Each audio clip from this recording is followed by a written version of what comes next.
My biological clock woke me at 03:30 sharp. The kitchen in my Norfolk apartment smelled faintly of yesterday's drip coffee and the absolute, disciplined silence of a single soldier. The pounding on the door shattered the quiet like machine gun fire tearing through the space. It wasn't the military police.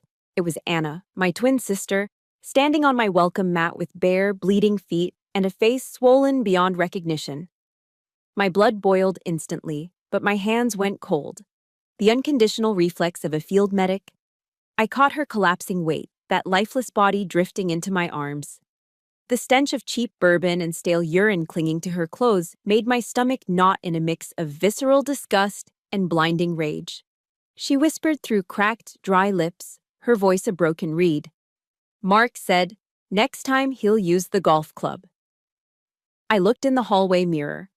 The reflection wasn't this weak, broken girl, but Sergeant Olivia Church, Naval Special Warfare.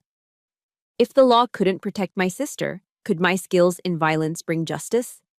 Tonight, a crazy question popped up in the darkness. What if that monster came home and realized his usual victim had been replaced by a predator? I didn't ask questions. Not yet.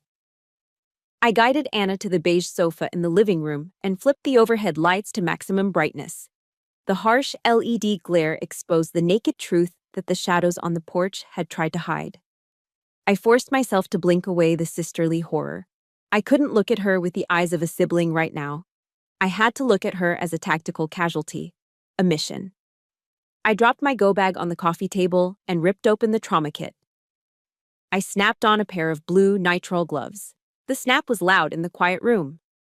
"Deep breath, Anna. Focus on my voice," I ordered, my tone dropping into that flat command frequency I used downrange. I assessed the damage.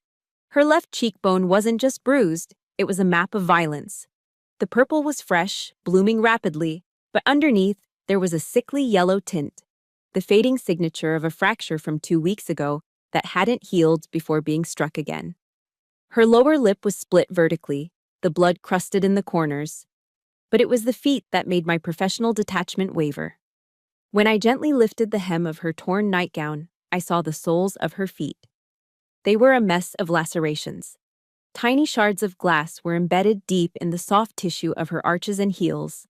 The blood had coagulated into black, sticky patches that looked like tar against her pale skin. "I'm sorry, Liv," Anna whimpered, her voice trembling so hard it was barely audible. She suddenly jerked forward, grabbing a tissue from the table and frantically trying to scrub a drop of blood that had fallen onto my hardwood floor. "I'm making a mess. I'm getting blood on your clean floor. I'm so sorry." The action hit me harder than a physical blow. She had just been tortured. She had just escaped a house of horrors.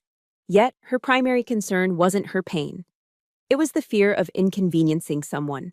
Mark hadn't just beaten her body, he had rewired her neural pathways. He had turned a vibrant woman into a terrified guest in her own existence. "Stop it," I said, reaching out to stop her hand. My voice cracked, losing its command edge. "The damn floor doesn't matter, Anna. You matter." She flinched. Her shoulders seized up and she squeezed her eyes shut, bracing for a backhand. I froze. My own sister, the girl who used to race me up the oak trees in our backyard, the one who taught me how to braid hair, was now terrified of my touch. She thought I was going to hurt her because she stained a piece of wood.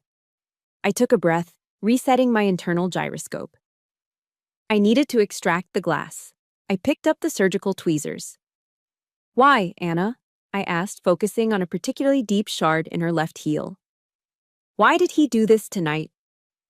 She bit her split lip to stifle a scream as I pulled the glass out. I broke his whiskey glass. The crystal one." I paused, holding the bloody shard up to the light. "A glass?" "He bought it in Kentucky on a business trip," she sobbed, the tears finally mixing with the blood on her face. "He said it was irreplaceable." "It's a $20 glass, Anna," I said, my voice dangerously low. "So he made you walk on it?" "He told me. He said it was a lesson in mindfulness," she choked out. "He said if I was truly present in the moment, I wouldn't be clumsy. He made me walk back and forth across the shards so I would feel my mistake." to learn to be careful. I felt the bile rising in my throat. Mindfulness. He used the language of therapy to justify torture. And where was he? I asked, though I already knew the answer. He was standing by the kitchen island, she whispered, drinking from the bottle, watching me. He was laughing, Liv. He thought it was funny when I cried. I finished bandaging her feet, wrapping them in clean white gauze. It looked like she was wearing combat boots made of cotton. The painkillers I gave her finally kicked in, and her breathing leveled out as she drifted into a restless, chemical sleep. I sat there for a long time, watching the rise and fall of her chest. I looked at her battered face, so similar to mine, yet shaped by a completely different war. In my head, the words of the oath of enlistment echoed. I do solemnly swear that I will support and defend the Constitution of the United States against all enemies, foreign and domestic. Domestic. We always think of domestic enemies as spies or traitors. But Mark Miller wasn't a terrorist in a cave in the Middle East. He was a monster in a bespoke suit, living right here in Virginia Beach, hiding behind a charming smile and a tax bracket that made people look the other way. It makes you wonder, doesn't it? How many monsters are hiding in plain sight like this? If you are feeling the same rage I am right now, hit that like button to show your support. And if you believe that sometimes you have to cross a line to protect family, drop a protect in the comments below. I need to know I'm not the only one willing to fight for this. I stood up, the stiffness in my joints replaced by a fluid, lethal purpose.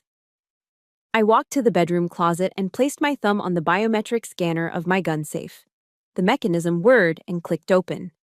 Inside, the cold, matte black steel of my Glock 19 seemed to absorb the light. Beside it lay 2 spare magazines. I remembered Grandma reading from her worn leather Bible on the porch when we were kids.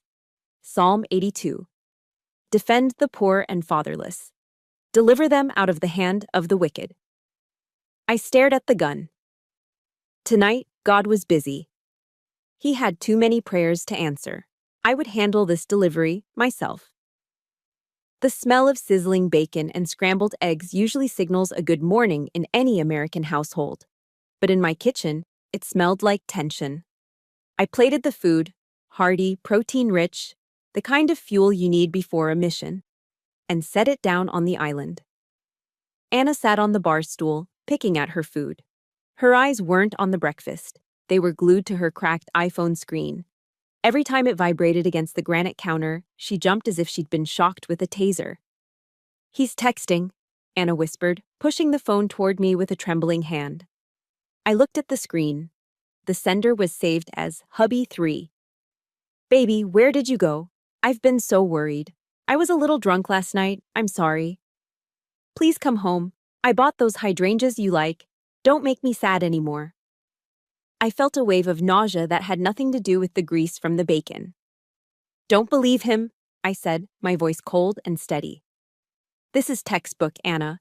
It's the cycle of abuse, tension building, explosion, then the false honeymoon phase. He's love-bombing you to get you back in range.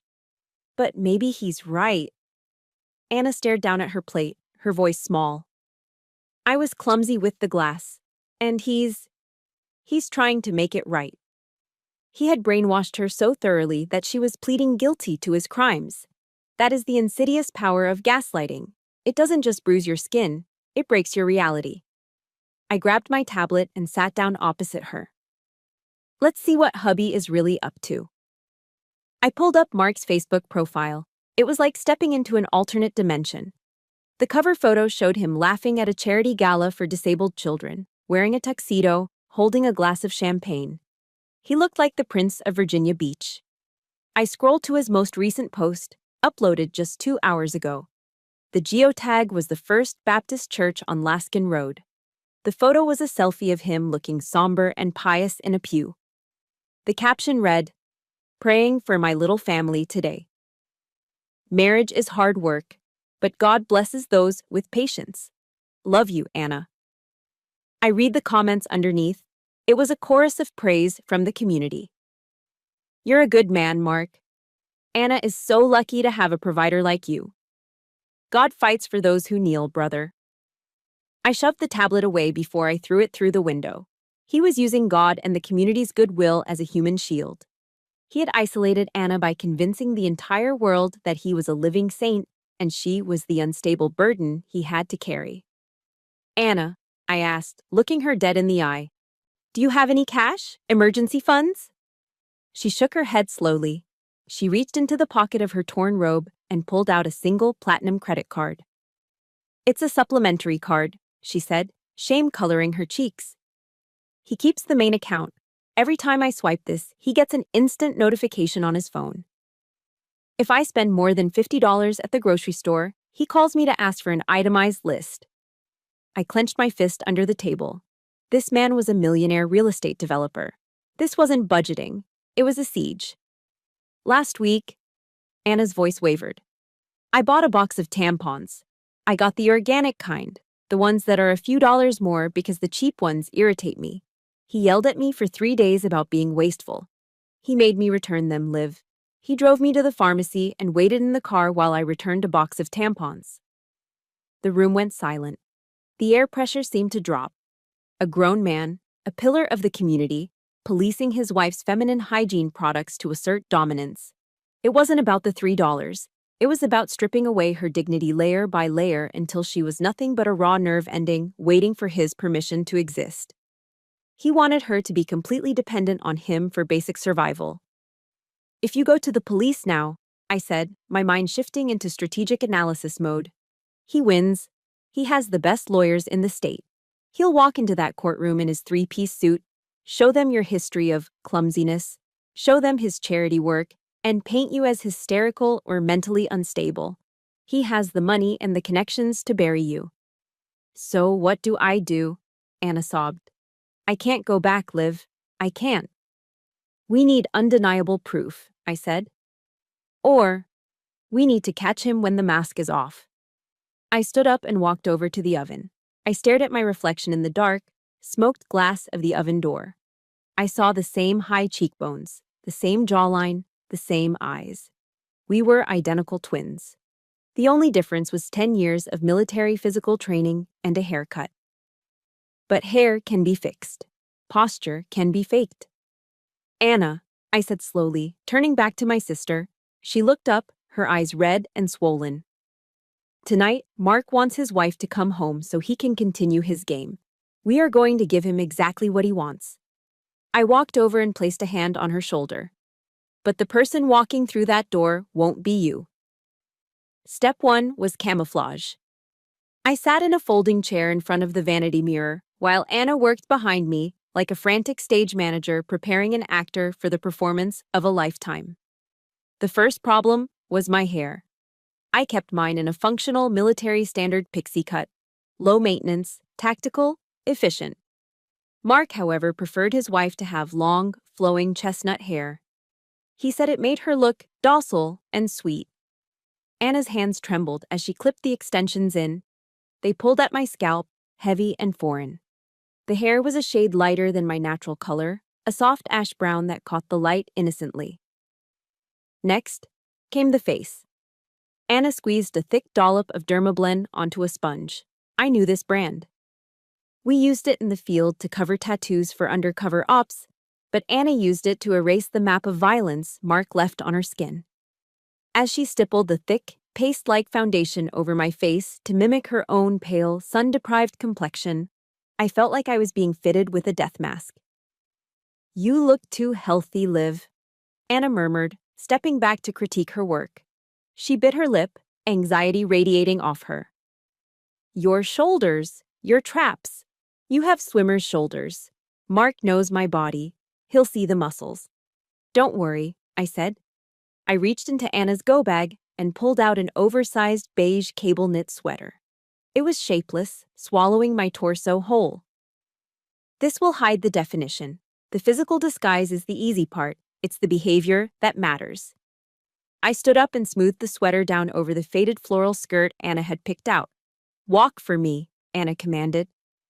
I turned and walked across the bedroom floor. I moved the way I had moved for the last 10 years. Spine straight, chin up, eyes scanning the horizon. I walked with the purpose of a woman who owns the space she occupies. "No, no," Anna gasped, rushing forward to stop me. Her eyes were wide with panic. God, Liv, if you walk like that, he'll hit you before you even get to the kitchen. That's insolence. You're challenging him with your shoulders. She took a deep breath, shrinking into herself. You have to walk. Like this. I watched in horror as my sister transformed. Her shoulders collapsed forward, rounding her back. Her head dipped until her chin almost touched her chest. She took small, tentative steps, placing her feet carefully, silently, as if the floorboards were rigged with pressure plates. You have to walk like you are apologizing for the space you take up, Anna whispered. Like you're sorry for even existing. I swallowed hard, a lump forming in my throat. My sister hadn't just been living in a bad marriage. She had been living in a prison camp where the rules of engagement were designed to erase her humanity. I tried to mimic her. I rounded my shoulders. I lowered my head. It felt unnatural, physically painful to suppress my training. Better, Anna nodded, though she looked sad.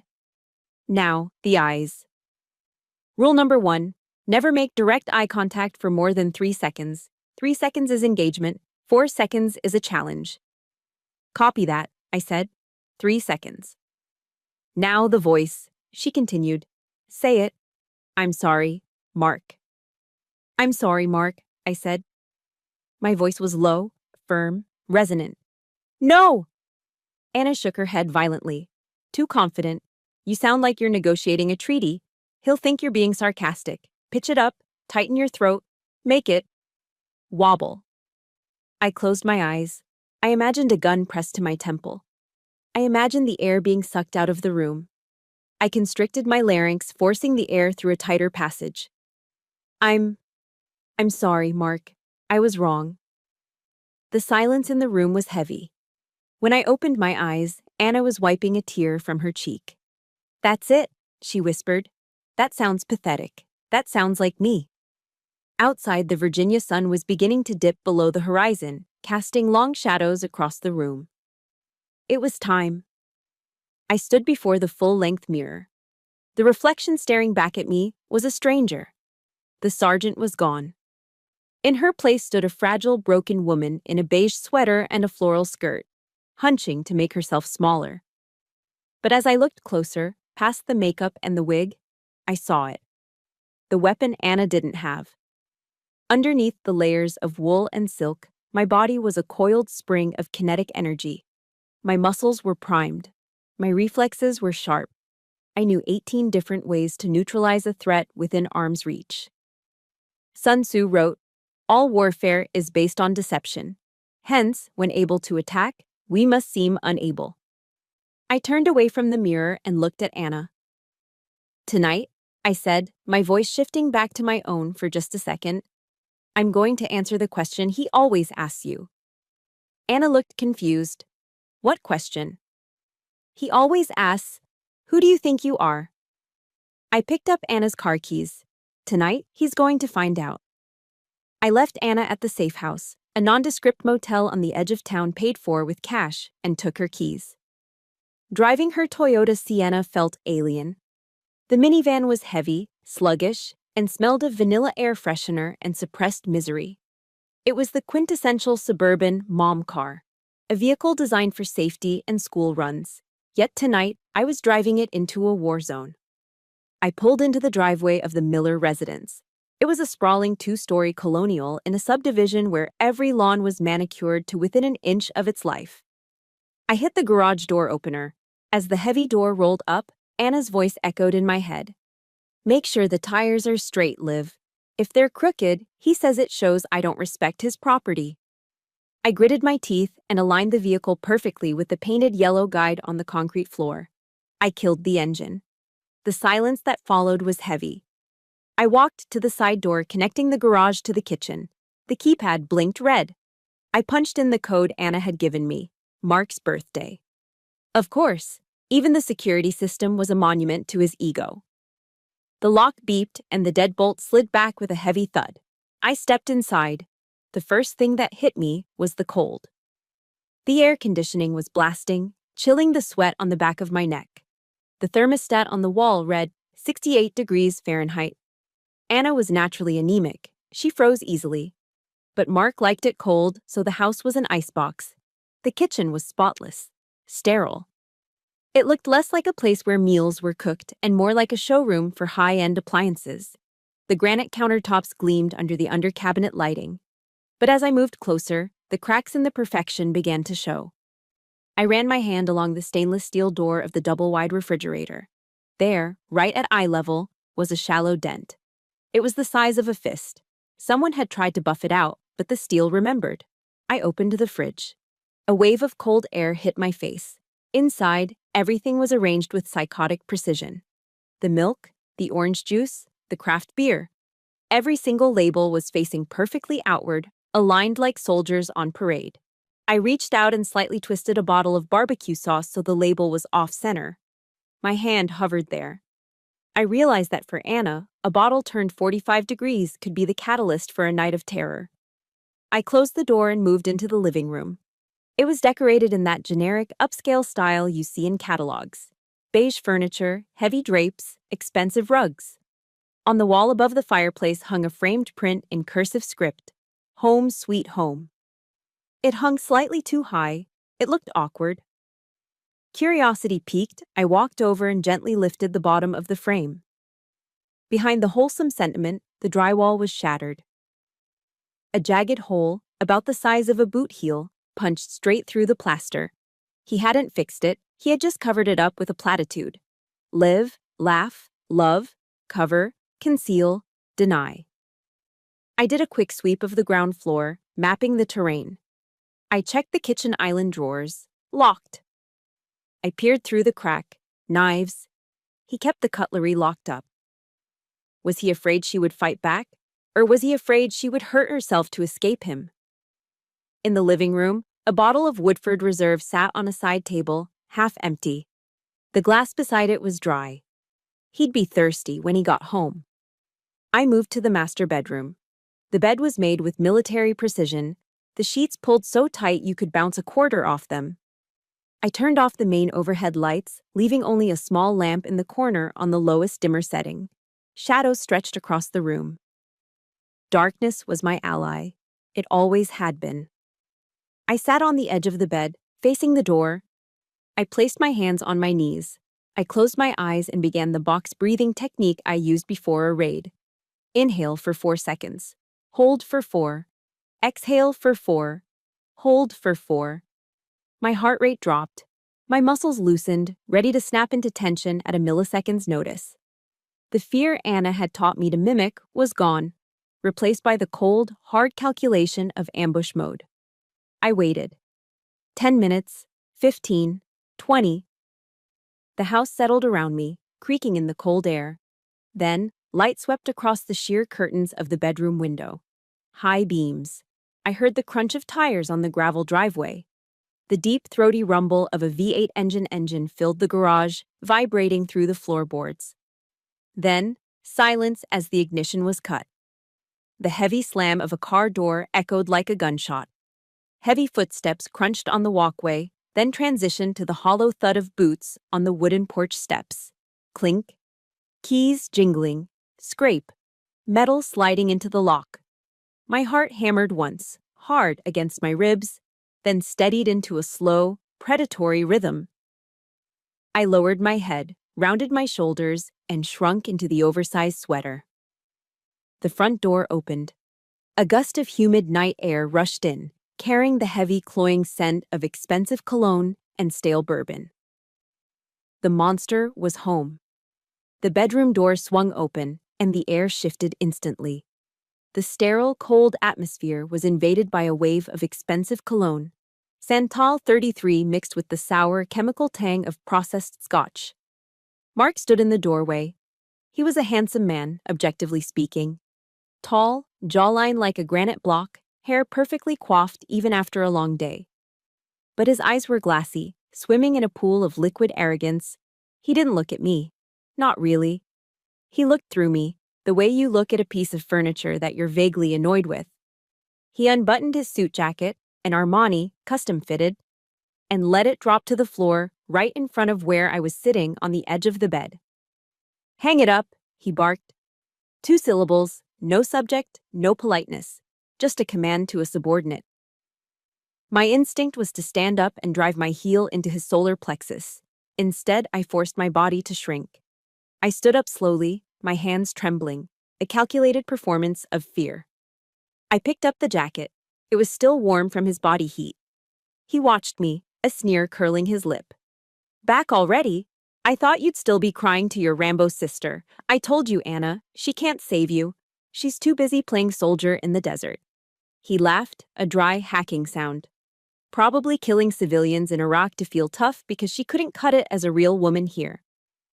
The rage flared in my chest like a phosphorus grenade. He was insulting the uniform, insulting my service, insulting me to my face without even knowing it. But I swallowed the bile. I turned my back to him and hung the jacket on a wooden hanger, smoothing the shoulders with meticulous care. Hungry! Something hit the mattress behind me with a wet thud. I turned around. A white styrofoam to-go box sat on the pristine duvet. The lid had popped open upon impact. Inside lay the carcass of a dinner, half a ribeye steak, cold and congealing in its own white grease, surrounded by limp, soggy truffle fries. Eat it, Mark said, loosening his silk tie. That's legitimate Japanese Wagyu. $100 an ounce. Low-class trash like you wouldn't know what that tastes like if I didn't let you have my leftovers. He walked toward me, swaying slightly. The smell of alcohol was overpowering now, radiating off his pores. He stopped inches from my face. I could see the broken capillaries in his eyes. He raised his index finger and poked me hard in the forehead. Thump. Do you know what I had to deal with tonight? Thump. Another poke, harder. My head snapped back slightly. My partners asked where my lovely wife was. I had to lie. I had to tell them you had a migraine. Again. Thump. You are an embarrassment, Anna. You are a social liability, a parasite attached to my wallet. I stared at his shiny leather shoes, keeping my breathing shallow. He wasn't just venting. He was dismantling a human being. He was stripping away value until there was nothing left but gratitude for his abuse. He began to pace around me, circling like a shark sensing blood in the water. You know, my new executive assistant, Sarah. She's 22, fresh out of Stanford, sharp as a tack. He paused behind me, his breath hot on my ear. She looks at me with total admiration. She listens when I speak. She understands the pressure I'm under. She's vibrant. He walked back around to face me, his expression twisting into pure disgust. And then I come home to this. To you. His eyes raked over my body, dismissing me entirely. What do you bring to the table, Anna? Tell me. You can't even give me a son. Your womb is as empty as your head. Barren. Just a dried-up husk costing me money every month. The silence in the room stretched thin, vibrating with tension. I didn't move. I didn't cry. And that was my mistake. Mark didn't want silence. He wanted the payoff. He wanted the tears, the begging, the validation of his power. My lack of reaction was an insult to his authority. Mute now, he roared, his face flushing a deep, dangerous crimson. You think ignoring me makes this go away? The air pressure in the room seemed to drop to zero. I saw his shoulder drop, his hips torque, the telegraphing of a strike. He raised his hand. It was a wide, open-palmed swing, the backhand he had used 100 times before to keep Anna in line. Let me teach you how to be a grateful wife, he hissed. The hand came down, slicing through the air. In that fraction of a second, time didn't just slow down, it crystallized. I saw the dust motes dancing in the lamplight. I saw the sweat on his upper lip.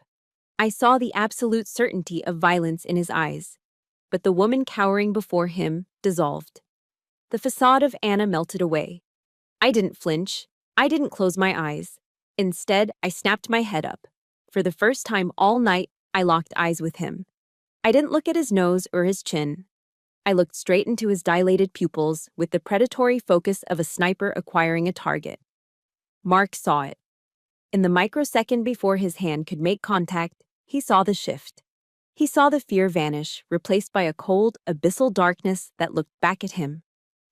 Big mistake, Mark. The palm of his hand was inches from my face. In his mind, The strike had already landed. He was already anticipating the sound of flesh slapping flesh, the whimper of his wife, the rush of power that comes from hurting someone smaller than you. But he wasn't dealing with a wife. He was dealing with a warhead. I didn't think. I didn't decide. My body simply engaged the protocols etched into my nervous system through thousands of hours of repetition in the kill houses of Dam Neck. My left forearm shot up in a tight, vertical block, intercepting his wrist mid-swing. The impact jarred my bone, but I didn't flinch. Before his brain could even register that his attack had been stopped, my right hand snaked out.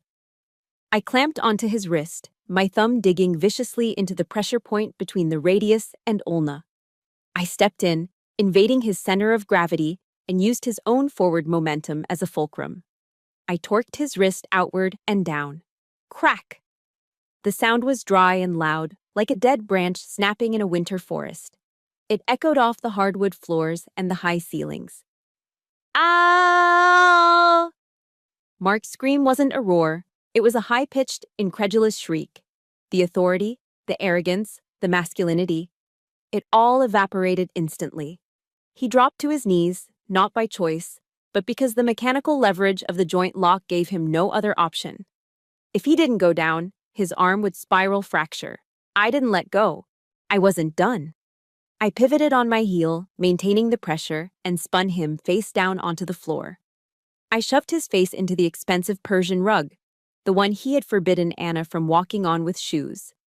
I dropped my weight, driving my knee directly into the small of his back, pinning his spine to the floor. I yanked his broken wrist high up between his shoulder blades in a hammerlock. He was completely immobilized. A 200-pound man, neutralized in less than 3 seconds. "Does that hurt, Mark?" I whispered directly into his ear. I didn't use the trembling, high-pitched voice of Anna anymore. I dropped the act. My voice was low, steel hard, the voice of a non-commissioned officer giving orders under fire. Mark thrashed beneath me, panic overriding the pain. Who are you?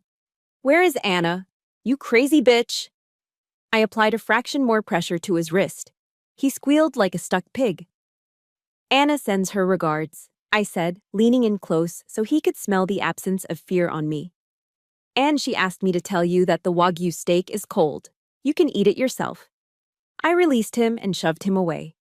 He scrambled backward, crab-walking across the floor, clutching his limp, swelling wrist against his chest. He backed until he hit the dresser, his eyes wide, staring at me as if I were a demon that had just crawled out of hell. I stood up slowly. I rolled my shoulders back, shedding the hunch. I lifted my chin. I expanded my chest, letting my full height and presence fill the room.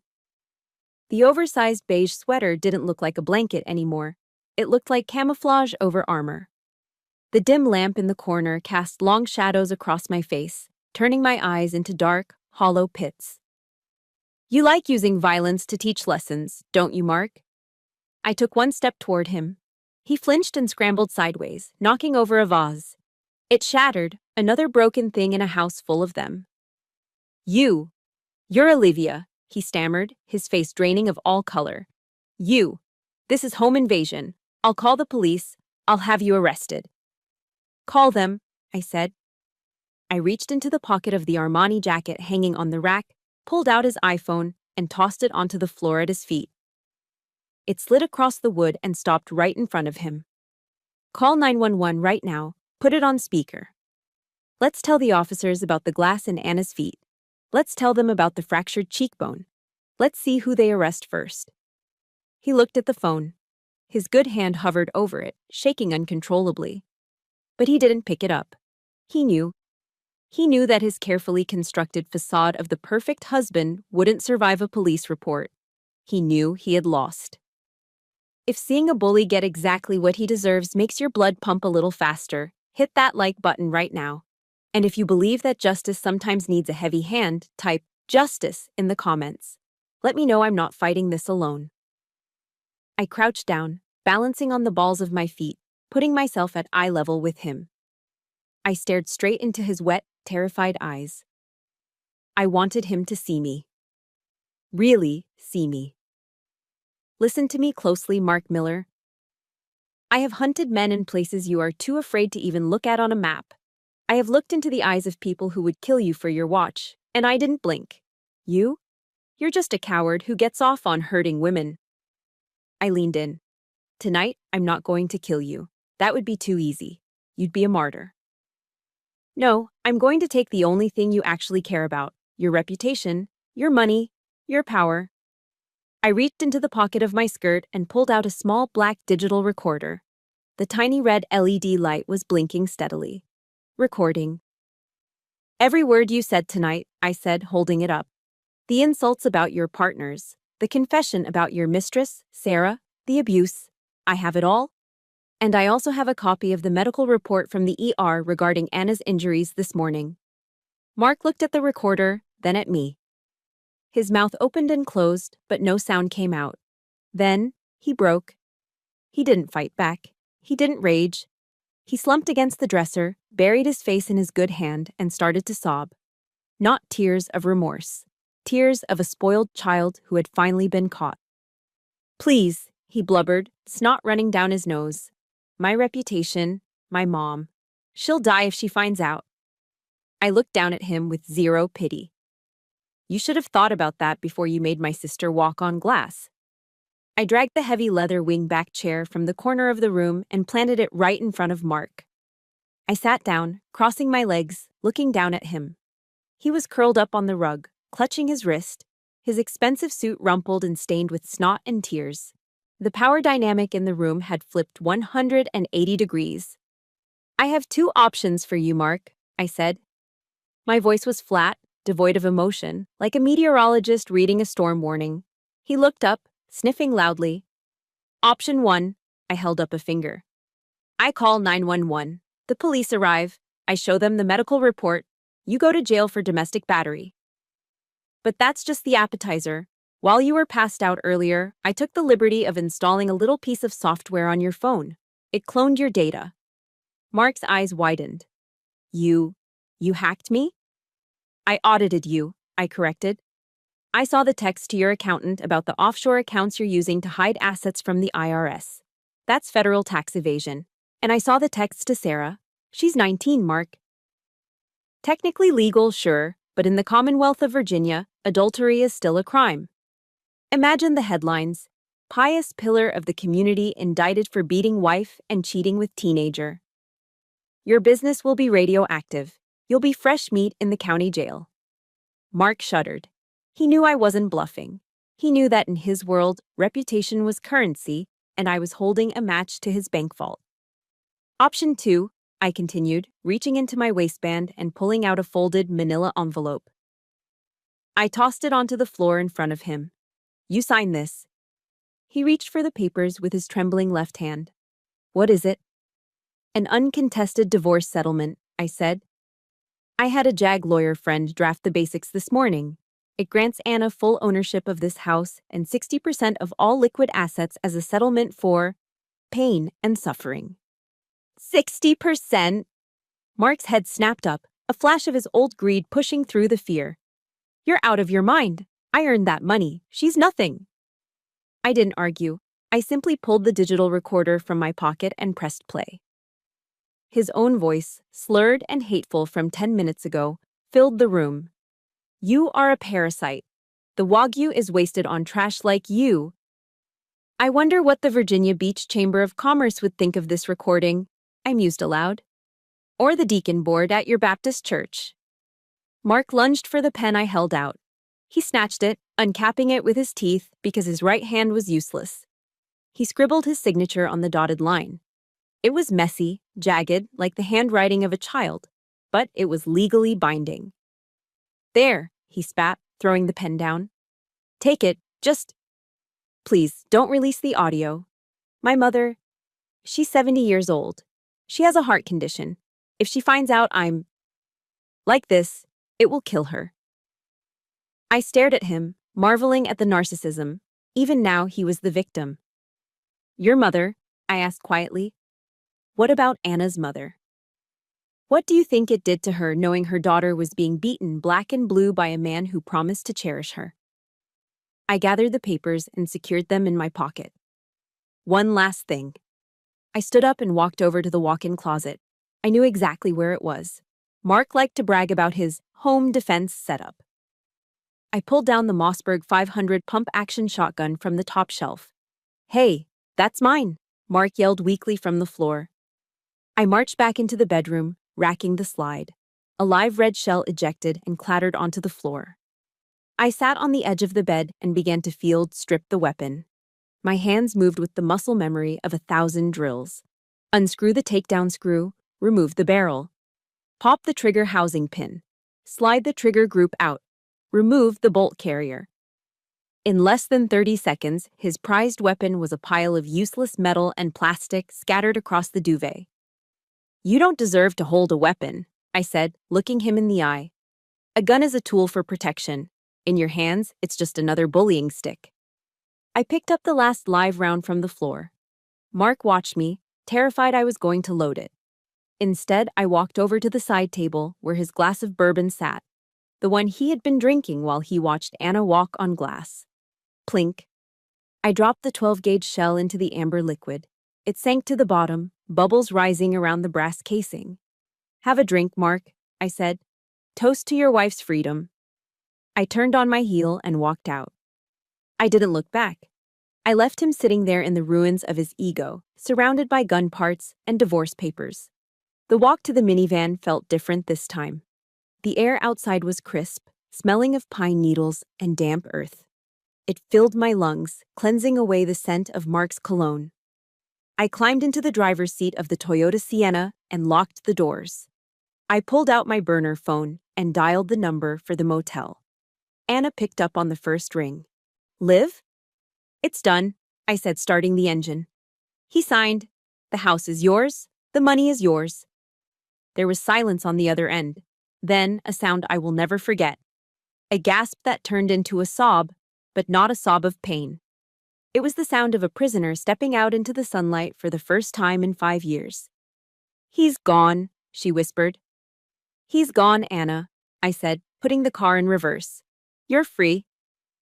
As I drove away from that perfect suburban house of horrors, I let my own shoulders drop for the first time that night. The mission was accomplished. But the war for Anna's soul was just beginning. I pulled the Toyota Sienna into the parking lot of the safe house at exactly 02 hours. It was a nondescript, garden-style apartment complex on the quiet edge of Norfolk. The kind of place where people kept to themselves and the rent was paid in cash. I turned off the ignition. The silence that filled the car wasn't the heavy, suffocating silence of Mark's house. It was just empty. My hands gripped the steering wheel for a moment, waiting for the tremors to start, the adrenaline dump. But it didn't come. I was too exhausted. I walked up the stairs to Unit 2B and unlocked the door, disengaging the deadbolt and the security chain I had installed myself just 24 hours ago. Anna was exactly where I had left her. She was curled up in the corner of the beige sofa, wrapped so tightly in a heavy wool blanket that only her face was visible. Her eyes were wide, unblinking, fixed on the door like a sentry on watch. When she saw me, she didn't jump up. She didn't run to hug me like they do in the movies. Instead, her eyes immediately scanned my body, searching for blood, for bruises, for any sign that the monster had won. "Liv?" she whispered, her voice raspy from crying. Are you okay?" I closed the door and locked it, sliding the chain back into place with a metallic clack. "I'm fine, Anna." I walked over and sat on the coffee table facing her. I pulled the folded manila envelope from my pocket, the one containing the divorce settlement signed in shaky, terrified ink, and placed it gently on her lap. "He's not fine," I said softly. "But you are. This is yours." Anna looked down at the documents. She touched the paper tentatively, as if testing to see if it was hot enough to burn her fingers. She opened it, her eyes darting across the legal jargon until they landed on the signature at the bottom. "He actually signed it," she breathed, looking up at me in disbelief. He didn't hit you?" "He wanted to," I admitted, taking off my boots. But he realized he wasn't the scariest thing in the room anymore. Anna stared at the signature for a long time. Then she looked up at me, her eyes filled with a terrifying mix of hope and fear. Liv, did you kill him? The question hung in the air, heavy and serious. She wasn't asking because she was worried about Mark's well-being. I could see it in her face. She was terrified I would go to federal prison and leave her alone again. No, I promised, reaching out to tuck a loose strand of hair behind her ear. He's alive, broken, humiliated, and a lot poorer, but alive. I didn't ruin my life for him. And I didn't ruin yours. She let out a breath she seemed to have been holding for 5 years. Okay. I'm going to make some toast, I said, standing up. You need to eat something. I went to the small kitchenette. It was basic, cheap laminate counters, a humming refrigerator. I dropped 2 slices of white bread into the toaster and pressed the lever down. The apartment was quiet, safe. Pop. The toaster sprung up loudly. From the living room, I heard a sharp gasp and the sound of a body hitting the floor. I rushed back in. Anna had thrown herself off the sofa and was cowering behind it, her hands over her head, shaking violently. Her eyes were squeezed shut, bracing for impact. My heart broke. The papers were legal. The threat was gone. But the wiring in her brain was still fried. The sound of a toaster had triggered a survival response meant for a combat zone. Hey, it's okay, I said, dropping to my knees beside her. My voice was soft, soothing. It's just the toaster, Anna. It's just bread. You're safe. No one is coming through that door. She opened her eyes, her pupils fully dilated. For a split second, she looked confused, expecting to see Mark standing over her. Then recognition flooded back. She collapsed into my arms, burying her face in the shoulder of my sweater. And then, she cried. It wasn't the polite, silent weeping she had done earlier to avoid attention. This was ugly, guttural sobbing. It was the sound of a dam breaking. Her body shook with the force of it, releasing years of held-back terror, years of walking on eggshells, years of smiling when she wanted to scream. It was the total physical collapse that comes when survival mode finally switches off. I just held her. I rocked her back and forth on the cheap carpet until the sobs turned into hiccups, and the hiccups turned into silence. The house is yours now, I said quietly, stroking her hair. Do you want to go back? We can change the locks. We can paint the walls. Anna shook her head violently against my chest. No, Liv, I can't. Okay, we don't have to. It smells like him, she whispered. Even when he's not there. The walls, they saw everything. It smells like fear. We'll sell it, I said firmly. We'll take the money. You can buy a new place, anywhere you want. Anna pulled back slightly, wiping her nose with her sleeve. A tiny, fragile spark lit up in her eyes, the first sign of the old Anna. A small place, she murmured. Near the ocean.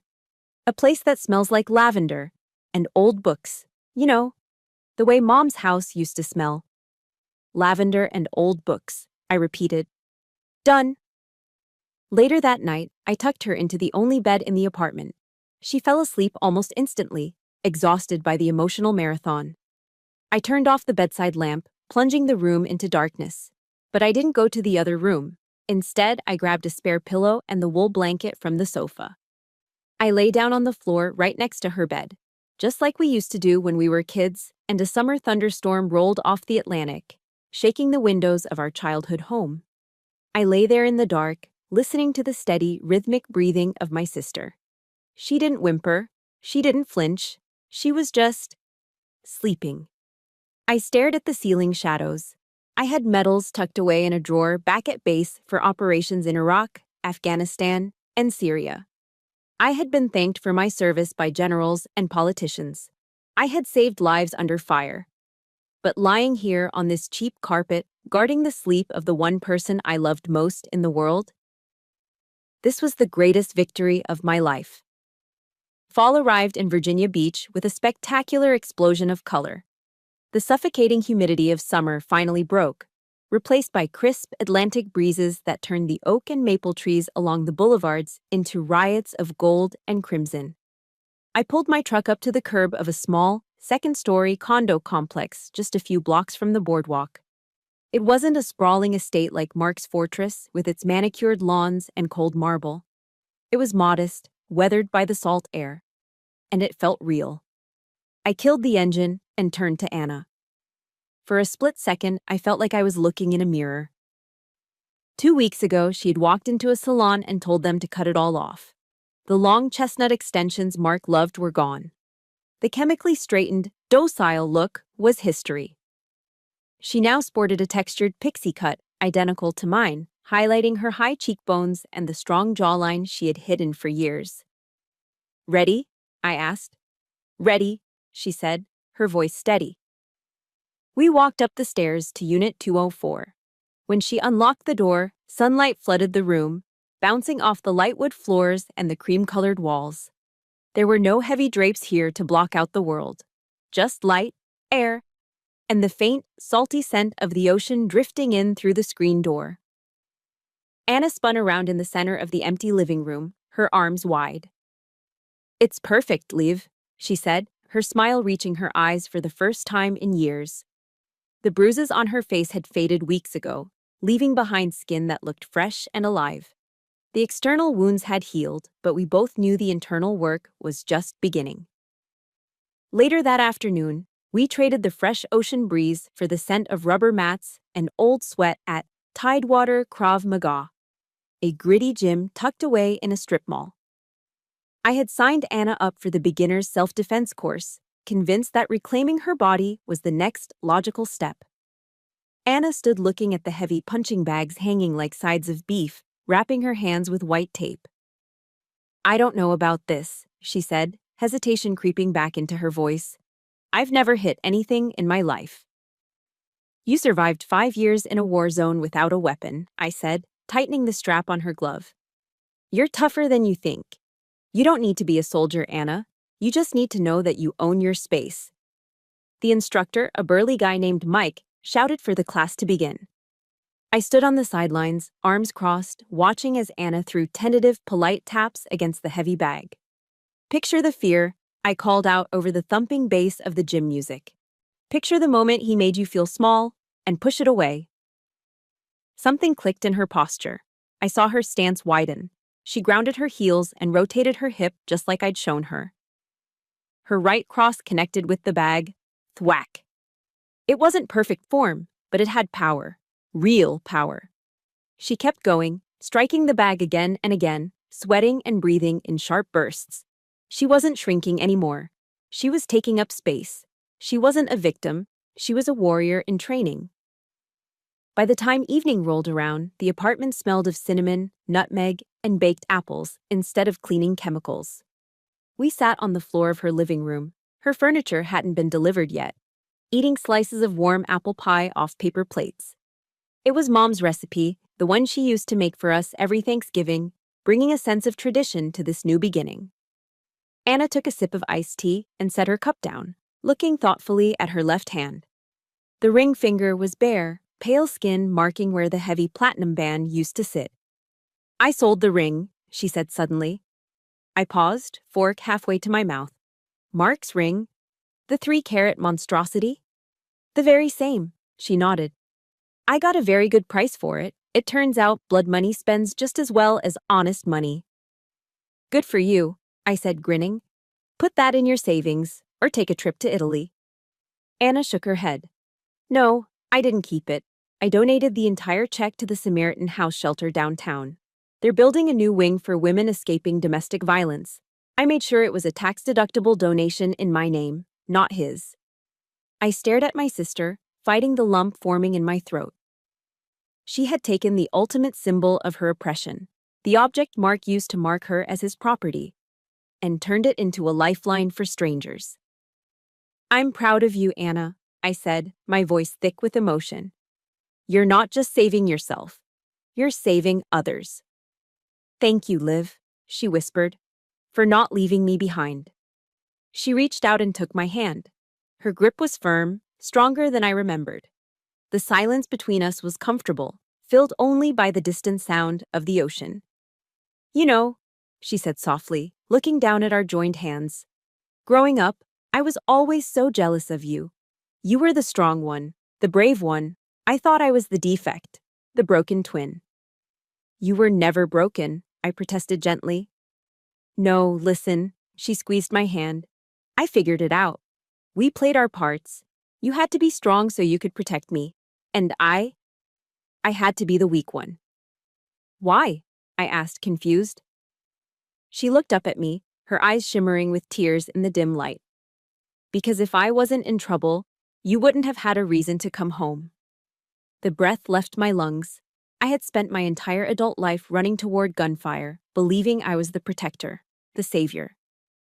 But looking at Anna now, sitting in her own home, eating pie on the floor, I realized she was right. She was my anchor. Without her, I was just a weapon without a war. For the first time in years, since before I earned my trident, I felt hot tears spill over my eyelids. I didn't wipe them away. I sat there in the golden autumn light, holding my sister's hand, and let myself cry. Not tears of grief, not tears of rage, tears of happiness. We were finally home. The air at Naval Station Norfolk has a distinct taste. It's a cocktail of salt spray, ozone, and the heavy, greasy sweetness of JP-5 jet fuel burning in the engines of F-18s screaming overhead. To most people, it's noise and pollution. To me, for the last 15 years, it was the smell of home. It was the smell of purpose. I walked across the concrete grinder, the parade deck, my boots hitting the pavement with a familiar, rhythmic cadence. Around me, the base was a hive of activity. Seahawk helicopters chopped through the humid air, logistics trucks rumbled toward the piers, and squads of sailors marched in formation, their voices calling out cadence in unison. Left, left, left, right, left. It was the same world I had left just a few days ago, but I was walking through it as a different woman. Before, I marched to protect a flag, an idea, a line on a map. I fought enemies who lived in caves and compounds thousands of miles away.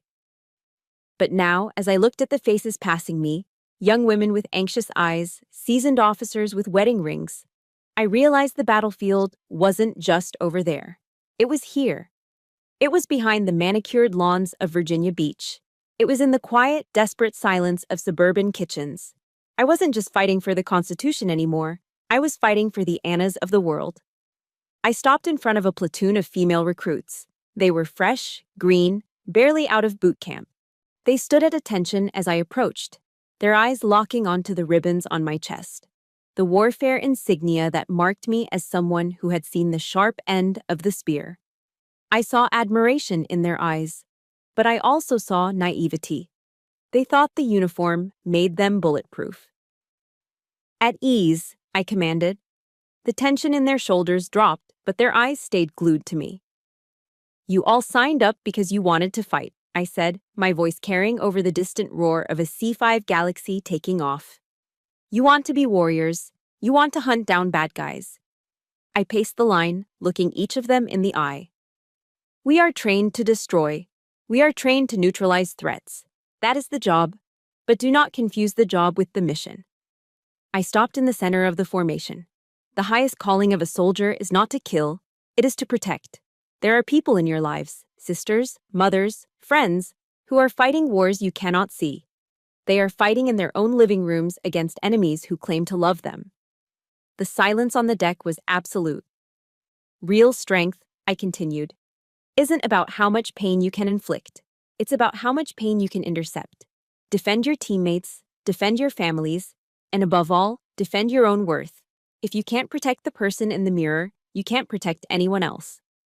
I dismissed them. As they walked away, I saw a shift in their posture. They weren't just walking like soldiers, they were walking like guardians. My personal phone buzzed against my ribs, tucked securely in the inside pocket of my uniform blouse, right over my heart. I stepped into the shadow of a hangar and pulled it out. It was a message from Anna. Attached was a photo. She was sitting in a circular nook at the Virginia Beach Public Library, surrounded by towering stacks of colorful hardcovers. A group of wide-eyed children sat cross-legged on the carpet in front of her. Anna was holding a book open, her face animated, her hand raised as if she were casting a spell. She looked radiant. The haunted, hollow look of the victim was gone. replaced by the vibrant energy of a storyteller. I read the caption beneath the photo. I'm telling them the story of a brave female knight who didn't need a prince to save her because she had a sister who taught her how to slay the dragon herself. Love you, Liv. A smile broke across my face, a genuine, unguarded smile that felt foreign on my usually stoic features. I traced her face on the screen with my thumb, then slid the phone back into my pocket, keeping it close. I looked out toward the harbor, where the gray hulls of the destroyers cut through the water. The world is full of Mark Millers. There are millions of them, insecure, narcissistic men who use their fists and their wallets to hide their own weakness. They thrive in the darkness. They rely on our silence. They count on the fact that we will be too ashamed, too scared, or too polite to fight back. But they are wrong. Darkness is only scary until you turn on the lights, and we are the lights. As long as there are women willing to break the silence, willing to stand up and say no more, the monsters don't stand a chance. I took a deep breath, filling my lungs with the sea air. My name is Olivia Church. I am a Chief Petty Officer. I am a warrior. I am a survivor. But as I turned to walk back toward the command center, I knew the truth. Those were just titles. I am Anna's sister. And that is the highest rank I will ever hold. The strongest person isn't the one who never falls. It's the one who knows how to stand up, wipe the blood from their mouth, and reach down to lift someone else up with them. That is the legacy. And the mission never ends. This story wasn't just about revenge against a bad man. It was about redefining what it means to be strong. For years, Anna believed her endurance made her weak, and I believed my armor made me invincible. We were both wrong. True courage isn't about how much pain you can handle in silence. It is about having the bravery to reach out your hand and say, I need help. Abuse thrives in the shadows, but it withers in the light. No matter how dark your situation feels right now, please remember that you are not a prisoner of your circumstances. You possess a voice, use it. Breaking the silence is always the first step to breaking the chains. Now, I want to turn this over to you. We all have an Anna in our lives, someone precious worth fighting for. Or maybe, right now, you are the one fighting to find your own light. If this story touched your heart or gave you a spark of hope, please hit that like button. It helps us share this message with others who might desperately need to hear it. And in the comments below, simply type, I am strong, to declare your own power today. Don't forget to subscribe to the channel so you never miss a mission with us. Until next time, stay safe and watch each other's six.